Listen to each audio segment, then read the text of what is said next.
Guys and welcome back to my channel Sirf IAS. तो यहाँ पे हम विजन आईएएस की पीटी 365 जो कि कल्चर की है उसे कंटिन्यू करते हुए आज आपके सामने पार्ट 8 प्रेजेंट करने जा रहे हैं। तो आइए शुरू करने से पहले चैनल को सब्सक्राइब कर लीजिए, बेल आइकन को प्रेस करिए ताकि आपको रेगुलर अपडेट्स मिलती रहें। शुरुआत करेंगे पहले टॉपिक से। टॉपिक कहता है नेताजी सुभाष चंद्र बोस के बारे में। काफी फेमस है, बहुत बढ़िया पर्सनालिटी, लेकिन हाल फिलहाल न्यूज में क्यों है पहले समझिए। तो बात यह है कि ये 23 जनवरी 2021 इस दिन क्या हुआ कि नेताजी की 125th 125वीं बर्थ एनिवर्सरी थी और इसने इंडिया ने बहुत धूमधाम से अच्छे से मनाया एज पराक्रम दिवस। किस नाम से मनाया? पराक्रम दिवस के नाम से। बहुत बढ़िया बात है, बहुत खुशी होती है पढ़ के ऐसी बड़ी बड़ी इतनी अच्छी पर्सनालिटीज़ के बारे में। तो अब इससे रिलेटेड इन्फॉर्मेशन थोड़ी सी जानते हैं। वो ये कि इन्होंने इंडियन सिविल सर्विस का एग्जामिनेशन 1920 में ही क्लियर कर लिया था। हालांकि इन्होंने रिज़ाइन कर दिया था during the probation period in April 1921 में इन्होंने रिज़ाइन भी कर दिया था, वो एक अलग की बात है। और चित्तरंजन दास जी के साथ, जवाहरलाल नेहरू जी के साथ और यहाँ पे सुभाष चंद्र बोस जी ने क्या करा था कि एक प्रेसिडेंट के तौर पे भी सर्व किया था all India trade union Congress का, जिसे हम लोग शॉर्ट फॉर्म में AITUC बोलते हैं। मॉडर्न हिस्ट्री में आपने पढ़ा ही होगा इसको। ये काफ़ी ज़्यादा इंस्पायर्ड थे भगवद गीता से। हम जानते हैं बहुत ही चीज़ें भी खैर उसमें बहुत अच्छी लिखी हुई हैं, भगवद गीता से बहुत इंस्पायर्ड थे ये। और जो स्वामी विवेकानंद जी की टीचिंग्स थी, श्री अरविंदो घोष जी की टीचिंग्स थी, उनसे भी बहुत ज़्यादा इंस्पायर्ड थे। तो इतना कुछ हमने यहाँ पे बात करी इनके रिलेटेड में। अब थोड़ा सा पॉलिटिकल करियर की इनके बात करते हैं। तो देखिए, इन्होंने काम किया है पॉलिटिकल लीडर चित्तरंजन दास के अंडर अर्ली 1920s में, है ना। इन्होंने इनके अंदर काम किया। 1921 में सुभाष चंद्र बोस जी ने एडिट करा एक न्यूज़पेपर, नाम क्या था? फॉरवर्ड। बाद में इन्होंने खुद का न्यूज़पेपर शुरुआत करी, उसका नाम था स्वराज। क्या नाम था? स्वराज। इन्होंने चीफ एग्जीक्यूटिव ऑफिसर के तौर पे भी सर्व किया है कैलकाटा म्यूनिसिपल कॉरपोरेशन के अंदर with Das as mayor of Calcutta. अब चित्तरंजन दास उस समय मेयर थे कैलकाटा के, जब इन्होंने चीफ एग्जीक्यूटिव ऑफिसर के तौर पे कैलकाटा म्यूनिसिपल कॉरपोरेशन में सर्व किया। तो काफ़ी बढ़िया इनका करियर रहा। अब एक यंग लीडर, एक जवान लीडर के तौर पे इंडियन नेशनल कांग्रेस में इनका रोल जो रहा 1920s में, उसके बारे में कुछ बातें बताना चाहूँगी। ये यंगर थे रेडिकल विंग ऑफ INC के। ये ही had been a leader of the younger radical wing of INC। आपको पता है इनको n number of times, countless time इनको अरेस्ट करा गया है। इनको बर्मा भी भेज दिया गया था। आज क्या है? आज का म्यांमार है ना, तब उस समय बर्मा कहते थे ना, तो बर्मा भी भेज दिया गया था इनको 1925 में। और he was suspected of connections with secret revolutionary movements, है ना। ये था कि भाई किस लिए भेजा गया था इनको बर्मा, क्योंकि इनको ये शक था कि इनके सीक्रेट रेवोल्यूशनरी मूवमेंट से काफ़ी कनेक्शंस हैं और इस शक के बेसिस पे इनको बर्मा भेज दिया गया था। आप जानते हैं अंग्रेज उस समय उठा उठा के सबको म्यांमार ही भेजते थे। इन्होंने एक बुक लिखी थी, द नाम था उसका द इंडियन स्ट्रगल। क्या नाम था? द इंडियन स्ट्रगल, जिसमें पूरे हमारे देश का इंडिपेंडेंस मूवमेंट 1920 से लेके 34 तक का जो भी था सब कवर हुआ था। बहुत ही बढ़िया आदमी थे। अब इंडियन नेशनल कांग्रेस के प्रेसिडेंट के तौर पे 1930s में इनके रोल के बारे में कुछ बताना चाहूँगी। पहले तो भाई इनको प्रेसिडेंट बनाया गया हरिपुरा सेशन जो कि हुआ था इंडियन नेशनल कांग्रेस का 1938 में, तो उसमें इनको प्रेसिडेंट बना दिया गया। तो जो हुआ था ये बरदोली डिस्ट्रिक्ट ऑफ गुजरात में हुआ था हरिपुरा सेशन। इन्होंने वहां पे कहा कि हमें एक ऐसी स्कीम लानी है जो कॉम्प्रिहेंसिव स्कीम हो और ये इंडस्ट्रियल डेवलपमेंट के लिए हो under state ownership and state control. देखिए, सुभाष चंद्र बोस जी जो थे, इनका विजन था कि हमें इंडस्ट्रीज को बढ़ाना है, हमें मेन वुमेन को एक साथ लाना है। मतलब ये he was man of modern times. इनको हर चीज़ ऐसी करनी थी कि हम, क्योंकि देखो इन्होंने सब कुछ देख रखा था, जापान वगैरह सब कुछ, इन्होंने सब पूरा इंटरनेशनल लेवल पे चीज़ों को देखा था। उन्होंने कहा था हमें देश को अगर आगे बढ़ाना है तो आदमी और सब साथ में आएंगे, इंडस्ट्रीज़ को बढ़ाना पड़ेगा। है ना। तो इन्होंने कहा कि हमें एक स्कीम लानी चाहिए, कॉम्प्रिहेंसिव स्कीम आए जिसमें इंडस्ट्रियल डेवलपमेंट हो और वो स्टेट की ओनरशिप के अंदर हो, स्टेट के कंट्रोल के अंदर हो, है ना। यही हरिपुरा सेशन के टाइम पे इन्होंने कहा कि देखो भाई, देश को हमें बढ़ाना है, इकोनॉमिक डेवलपमेंट करना है, तो ऐसे ही नहीं होगा बातों में, आपको प्लानिंग करनी पड़ेगी, प्लानिंग के थ्रू होगा, ठीक है। और and was instrumental in setting up a national planning committee, जिसके चेयरमैन पंडित जवाहरलाल नेहरू बाद में बने हैं ना। तो ये इनके ही सब आइडियाज है, बहुत ही ज़्यादा विजन बढ़िया, बहुत ही बढ़िया। इस सेशन में, इस हरिपुरा सेशन में, जहाँ पे इनके आइडियोलॉजिकल डिफरेंसेस गांधी जी के साथ इस शुरुआत हो गई थी ना। आप जानते हैं कि गांधी जी बड़ा ही फेवर करते थे पंडित जवाहरलाल नेहरू को, और इनके साथ ये सीन था कि भाई ये चीज़ें ऐसी बोलते थे कि जो काम की थी, लेकिन अब कुछ डिफरेंसेस आए थे। यार वो तो एक अलग अपने में टॉपिक है। अब 1939 की बात है, त्रिपुरी सेशन था। क्या था? त्रिपुरी सेशन था। वहाँ पे इन्हें फिर से प्रेसिडेंट के तौर पे इलेक्ट कर लिया गया, और इनके ऑपोजिट थे पत्ताभी सीतारमैया, तो उनको इन्होंने हरा दिया और ये बन गए प्रेसिडेंट, है ना। अब मामला ये था कि पत्ताभी सीतारमैया को सपोर्ट कर रहे थे गांधी जी खुद, अब वही कैंडिडेट हार गया और ये बन गए प्रेसिडेंट।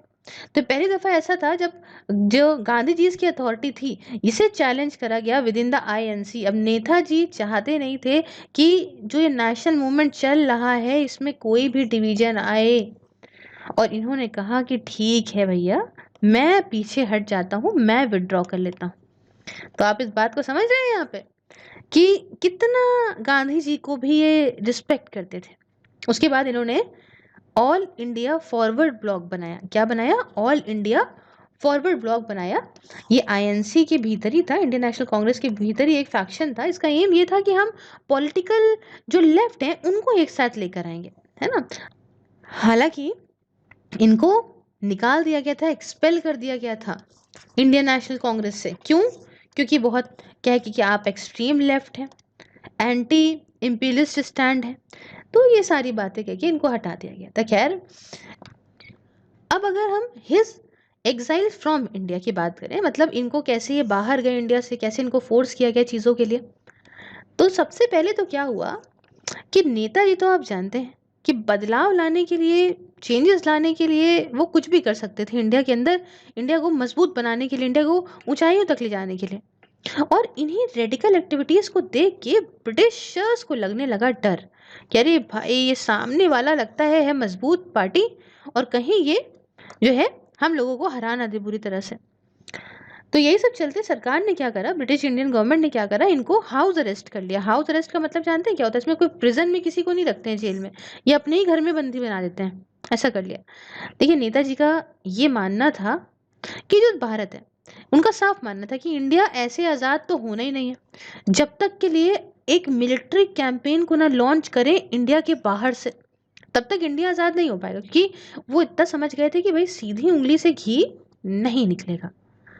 और ये बात भी जानते थे कि देखो भाई, उस समय हमारे यहाँ की कोई मिलिट्री इतनी ट्रेन तो थी नहीं, वो तो जो भी है वो ब्रिटिशर्स के काम आ रही थी। तो ब्रिटिश कैसे हम इस कैंपेन को कैसे चलाएंगे? ऐसे तो चलाएंगे नहीं कि बैठ के कि भैया बैठे हैं चार लोगों को ले लिया और कहा चलो ब्रिटिशर्स से लड़ते हैं, ऐसे तो करेंगे नहीं। कोई हमें एक ऐसी कंट्री चाहिए होगी जहाँ के लोग हमारा साथ दें, और साथ भी दें, और उनकी आर्मी भी इतनी मजबूत हो कि भाई हमें भी मदद मिल सके। तो इन्होंने दिमाग लगाया, इन्होंने दिमाग ये लगाया कि देखो, ऐसा कैंपेन आप सिर्फ दुश्मनों से ले सकते हो जो कि ब्रिटिशर्स के दुश्मन है। अब आपको पता है, दुश्मन का दुश्मन दोस्त, ठीक है। तो उन्होंने सोचा जो ब्रिटिशर के दुश्मन है सिर्फ वही मेरी मदद कर सकते हैं। देखिए, ब्रिटिशर्स के एलीज नहीं कर सकते, क्यों? क्योंकि वो उनके दोस्त हो जाएंगे।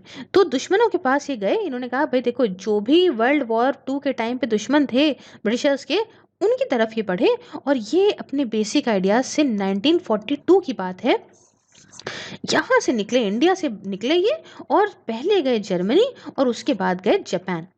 समझ गए? अब बात आती है कि वर्ल्ड वॉर 2 के टाइम पे इनकी मिलिट्री एक्टिविटीज क्या रही। तो मैंने जैसे बताया, पहले जर्मनी गए। तो भाई साहब, ये पहले पहुंचे जर्मनी। जर्मनी पहुंचे 1942 में, और उसके बाद उन्होंने वहां पे आज़ाद हिंद रेडियो शुरू करा। बहुत फेमस है, बहुत फेमस है आज़ाद हिंद रेडियो। और फ्री इंडिया सेंटर भी इस्टेब्लिश करा, एक यही आज़ाद हिंद गवर्नमेंट का ही प्रिकर्सर था ये। उसके बाद ये पहुंचे सिंगापुर। सिंगापुर पहुंचे जुलाई में जुलाई में कब? 1943 में ये पहुंचे सिंगापुर और इंडियन नेशनल आर्मी का चार्ज अपने हाथ में ले लिया, जिसे आज़ाद हिंद फौज भी कहते हैं, बहुत फेमस है आज़ाद हिंद फौज। अब इन्होंने इस इंडियन नेशनल आर्मी को यहाँ पे एक्सपैंड करा 3 डिवीजन में। अब इसको इस्टेब्लिश किसने किया था, ये बात याद रखिएगा। इंडियन नेशनल आर्मी का चार्ज इन्होंने लिया है, इस्टेब्लिश नहीं करा है। इंडियन नेशनल आर्मी को इस्टेब्लिश करा गया था मोहन सिंह के द्वारा। किसने इस्टेब्लिश करा था? मोहन सिंह ने। रस बिहारी बोस, एक जो काफ़ी वेटरन नेशनलिस्ट थे, ये जापान में थे, है ना, ये जो आपकी केम टू एड नेताजी, जो जापान भाग के इंडिया से जापान गए थे, तो ये आए नेताजी की मदद करने के लिए। क्या नाम था इनका? रस बिहारी बोस। इतना समझ गए कि आने कोई किसने स्टैब्लिश करा इंडियन नेशनल आर्मी को? किया है मोहन सिंह ने। और रस बिहारी बोस जो कि जापान में रह रहे थे, इंडिया से फोर्स करे गए थे कि निकलिए यहाँ से, जापान में रह रहे थे, इन्होंने भी यहाँ मदद करने के लिए हाथ बढ़ा दिया नेताजी को। अब बात आती है सिंगापुर में। तो सिंगापुर में क्या हुआ कि इन्होंने इंडियन गवर्नमेंट इन एक्साइल को फॉर्म किया, आज़ाद हिंद गवर्नमेंट बनाई, और ये एक प्रोविजनल सरकार थी, गवर्नमेंट थी। Also had its own currency, खुद की करेंसी थी इस सरकार के पास, खुद का कोड था, खुद का सिविल कोड था, खुद की आर्मी थी। आर्मी कौन सी थी? यही इंडियन नेशनल आर्मी। और खुद का यहाँ पे नेशनल एंथम भी था। तो इतना कुछ हमने यहाँ पे इनके पास था, खुद का क्या नेशनल एंथम था, और सारी चीज़ें इनके पास खुद की थी। ठीक है, अभी बात कुछ 1943 की है। As a head of state of the provisional government, अभी प्रोविजनल गवर्नमेंट सरकार बनाई है ना, तो इसका हेड ऑफ स्टेट के तौर पे इन्होंने वॉर डिक्लेयर कर दी ब्रिटेन के ऊपर। ठीक है, अब ये अलग सरकार हो गई। अब इन्होंने क्या करा कि वहां से कर दी वॉर डिक्लेयर ब्रिटेन के ऊपर कि भैया तुम छोड़ो, आज़ाद करवाने के लिए देश को, भारत को, इन्होंने युद्ध छेड़ दिया ब्रिटिशर्स के साथ में। अब Indian national army under the Clarion call of चलो दिल्ली, ये पहुंची मोइरांग जो कि मणिपुर में है। और ब्रिटिश का कॉन्फिडेंस एकदम उस समय तक तो हिल गया था, मतलब हिल चुका था। और INA was able to win back Rangoon, INA was able to win back Rangoon, Rangoon को जीत लिया था इंडियन नेशनल आर्मी ने, इम्फाल को जीत लिया था, और अंडमान और निकोबार आइलैंड्स को भी जीत लिया था। अब यहाँ से शुरुआत होती है, जो अभी नाम रिसेंटली बदले गए ना, तो अब समझो नेताजी ने अंडमान एंड निकोबार आइलैंड को शहीद और स्वराज के नाम से जो है रीनेम किया था।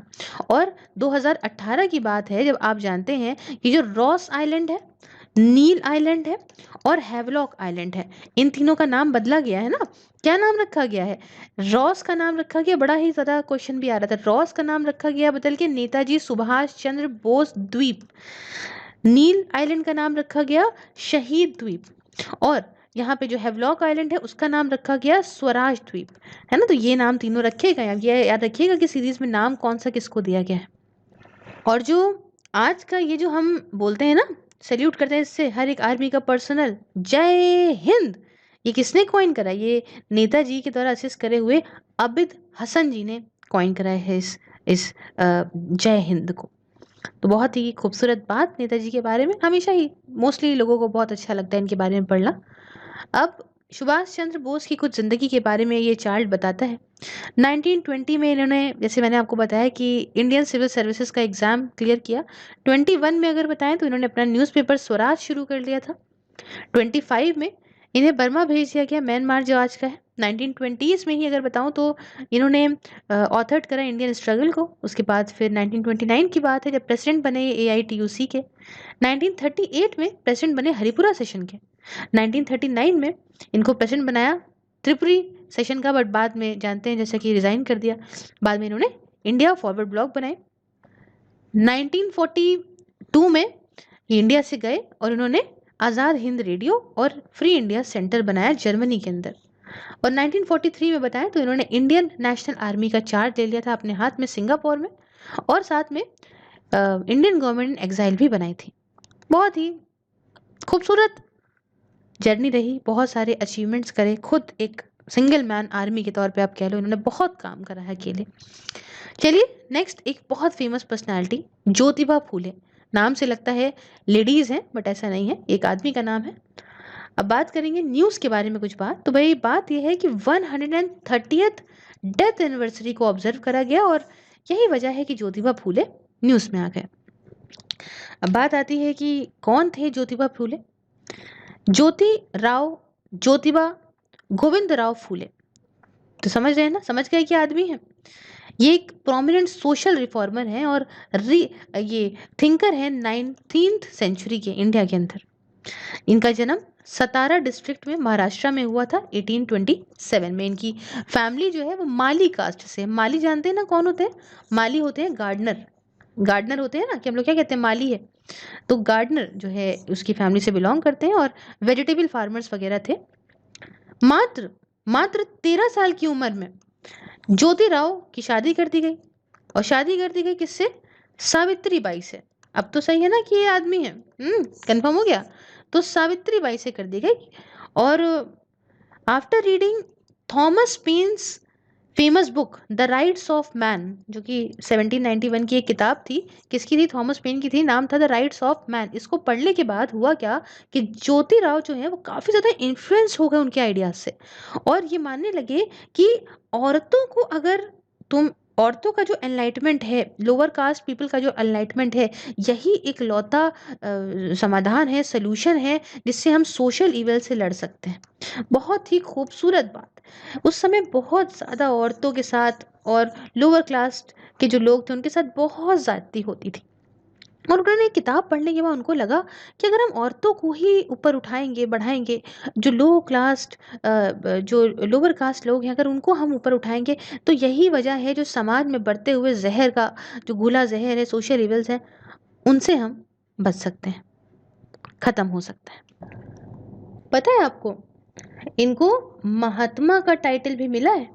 और महात्मा का टाइटल इनको दिया गया था विठल राव कृष्णाजी वांदेकर के द्वारा 1888 में।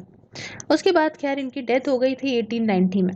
तो बहुत ही खूबसूरत इनके बारे में कुछ बातें। अब बात आती है कि इन्होंने क्या ऐसा किया सोशल रिफॉर्म लाने के लिए, क्या ऐसे एफर्ट्स लिए, ज़रा ये समझते हैं। बहुत फील्ड्स में, जैसे हम एजुकेशन की अगर बात करें, मेनली एजुकेशन की बात करें, तो इन्होंने कंपलसरी, यूनिवर्सल और क्रिएटिव एजुकेशन को सजेस्ट करा। कहा कि भाई देखो, ये सबको मिलना चाहिए, सबका अधिकार होना चाहिए, हर एक बंदे को मिलना चाहिए। इन्होंने अपनी पत्नी सावित्री राव फूले के साथ मिलकर एक ऐसा पहला स्कूल खोला जो दलित बच्चियों के लिए था, है ना। दलित गर्ल्स एट भीड़ेवाड़ा में एक खोला गया था पुणे के अंदर 1848 में। तो काफ़ी अच्छा, काफ़ी बढ़िया काम किया था इन्होंने बच्चियों के लिए। और जो करिकुलम था स्कूल का वो बेस्ड था वेस्टर्न एजुकेशन पे। इसमें मैथमेटिक्स थी, साइंस थी, सोशल स्टडीज़ थी, सब कुछ था। दूसरा, इन्होंने विमेन एम्पावरमेंट के लिए बहुत कुछ करा। जैसे कि इनका ये मानना था कि औरत और आदमी को बराबर होना चाहिए, इक्वालिटी पे विश्वास करते थे। इन्होंने कहा कि औरतों को एजुकेट करो और भाई औरतों को आगे बढ़ाना है। अब जो सोशल इविल जैसे कि बाल विवाह मतलब चाइल्ड मैरिज, फीमेल इन्फेंटिसाइड भ्रूण हत्या, ये सब पे खिलाफ थे।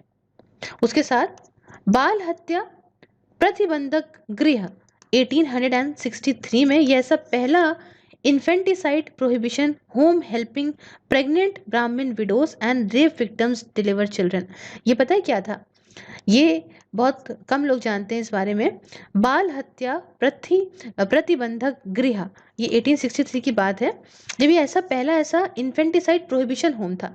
मतलब भ्रूण हत्या नहीं होगी, इसमें प्रेग्नेंट ब्राह्मण जो ऐसी विधवाएं औरतें हैं उनको प्रोटेक्ट कराया जाता था, या रेप विक्टिम्स हैं, है ना, जो वो प्रेग्नेंट हो गई हैं तो उनको मदद करी जाती थी डिलीवर करने में बच्चों को। तो ये चीज़ इन्होंने यहाँ पे शुरुआत की थी। विडो रीमैरिज के लिए भी इन्होंने कहा, आइडियाज़ ये भी रखे कि भैया जो भी विधवा औरत है उसकी आप फिर से शादी कराइए। उसके साथ ये कास्ट सिस्टम के बहुत अगेंस्ट थे, है ना। मतलब ये सीधा अनटचेबिलिटी, छुआछूत के बहुत खिलाफ थे। ये पहले ऐसे बंदे थे जिन्होंने टर्म दलित, दलित का टर्म जो है ना, दलित जो बोलते हैं ना, दलित्स, इसका टर्म ये इन्होंने पहली बार कॉइन किया था। उन सारे लोगों पे इस अप्लाई कर रहे थे जो लोअर कास्ट के हैं और अनटचेबल के हैं, तो उन सबको नाम इन्होंने ही दलित दिया था। साथ में वेदास, वेद होते हैं ना, वेदों को इन्होंने बहुत कंडेम किया। इन्होंने कहा ये सही नहीं है। इन्होंने कहा कि ब्राह्मण ही वजह हैं जिनकी वजह से इतने एक्सप्लॉयटेटिव और इनह्यूमन लॉज बने। इनका ये कहना था ये सब ना बनता और ना इसमें जो है कोई डिवीजन होता कास्ट का, और ना आज लोग इतना सफ़र कर रहे होते अपनी छोटी जात की वजह से।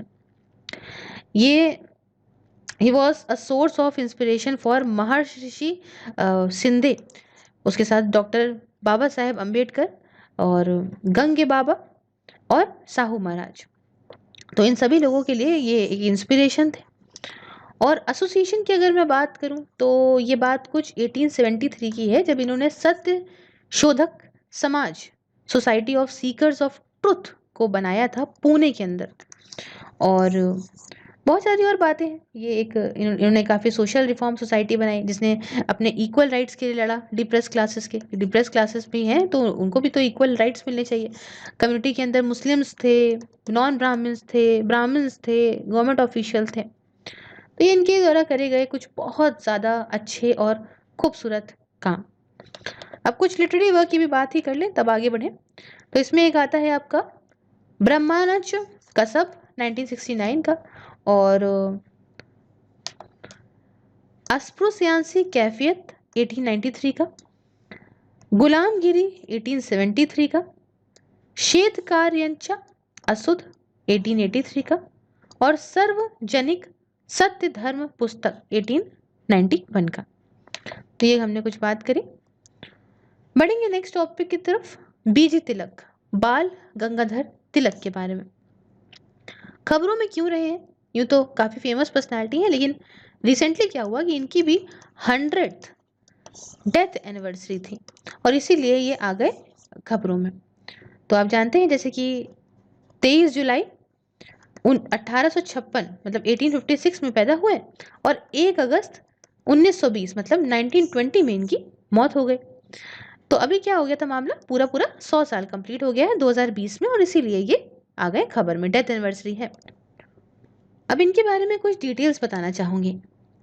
नाम है भाई केशव गंगाधर तिलक, जिन्हें बहुत ही जाना माने नाम से लोकमान्य तिलक के नाम से भी जाना जाता है। He was first among the leaders of the Indian independence movement. आप जानते हैं जब ये स्ट्रगल की शुरुआत हुई थी, मूवमेंट की शुरुआत हुई तो बहुत सारे लीडर्स थे, उनमें से एक इनका भी नाम है जो काफ़ी फेमस है। ये जो एक्सट्रीमिस्ट फैक्शन था ना, ये हमने पढ़ा है वहाँ पे। सबसे पहले कौन आए थे? मॉडरेट्स आए थे जो बस प्रेयर्स एंड पिटिशन करते रहते थे। फिर कौन से आए थे? एक्सट्रीमिस्ट्स आए थे। फिर कौन से आए थे? रिवोल्यूशनरीज आए थे। तो ये जो बीच वाले एक्सट्रीमिस्ट थे ना, इनसे ये बिलोंग करते हैं इंडियन नेशनल कांग्रेस के अंदर। इन्हें बिपिन चंद्रा पाल ने भी सपोर्ट करा बंगाल में, लाला लाजपत राय ने पंजाब के अंदर सपोर्ट करा। और Tilak was called father of the Indian unrest by British colonial rulers. British colonial rulers के द्वारा तिलक को father of the Indian unrest बोला गया था। इन्होंने स्वराज, इन्होंने भैया कहा स्वराज, सेल्फ रूल के लिए इन्होंने काफ़ी एडवोकेट करा और काफ़ी ज़्यादा इन्होंने कहा कि भाई बॉयकॉट करो। तो बॉयकॉट के लिए इन्होंने काफ़ी जोर दिया था, स्वदेशी मूवमेंट लाने के लिए बात की थी, बहुत बढ़िया बातें की थी इन्होंने। कुछ फेस्टिवल्स भी बहुत फेमस हैं, कुछ फेस्टिवल्स इन्होंने ऑर्गेनाइज करे। आप जानते हैं गणेश चतुर्थी को, शिव जयंती को, ताकि सारे के सारे एक साथ आए, है ना, यूनिटी आए और नेशनल स्पिरिट लोगों के अंदर ऐसी भावना है कि हम एक देश से बिलोंग करते हैं। अब उसके साथ जवाहरलाल नेहरू ने इन्हें फादर ऑफ इंडियन रेवोल्यूशन भी बोला। महात्मा गांधी ने इनको कहा कि Tilak as the maker of modern India भी बोला। तो ये कुछ इनके कुछ डिटेल्स हैं। अब ऑर्गेनाइजेशन एसोसिएटेड की बात बताएं तो he was one of the founders of all India home rule league. आप जानते हैं एनी बेसेंट के साथ, नाम इनका सुना होगा। तो एनी बेसेंट के साथ मिलके ये इन्होंने all India home rule league को 1916 में जो है वो फाउंड किया था। ये founding father Deccan education society के भी हैं, जो इसे 1884 में बनाया गया था। इसका उद्देश्य ये था कि जो कॉमन लोग हैं, आम जनता है, उसको यहाँ पे इंग्लिश पढ़ाएंगे, क्योंकि इंग्लिश बहुत ज़रूरी थी। और तुम खाला आदमी, तुमको अंग्रेजी नहीं आता, इस बात का बड़ा फ़ायदा उठाया था अंग्रेजों ने। अब इनके कुछ अगर लिटरेरी वर्क की बात करें तो वीकली न्यूज़पेपर जिसका नाम केसरी था, और केसरी याद रखिएगा, केसरी जो है ये मराठी लैंग्वेज में आता था। कौन सी लैंग्वेज में? मराठी लैंग्वेज में। और वही जगह महाराष्ट्र की बात करें अगर हम, ठीक है, तो ये जो है ये इंग्लिश लैंग्वेज में था। तो ये चीज़ बहुत अच्छे से याद रखिएगा आप। अब कुछ किताबों की बात करें, बुक्स की बात करें तो गीता रहस्य, Arctic home of the Vedas, तो इससे इनको भाई जाना जाता है। तो हमने ये सारी की सारी बात करी और हमारा यहाँ पे टॉपिक कंप्लीट होता है। So if you like the video, please like the video, share it with your friends, subscribe your channel Sirfayas, and please join membership to enjoy various perks. Along with this, if you want to watch these videos on Facebook, just like the page Sirfayas. Follow us on Instagram so that you can enjoy multiple things like motivational quotes, question, daily deal questions, and many more. And for PDFs, just follow us on Telegram. And thank you so much. All the links are in description box. Have a nice day.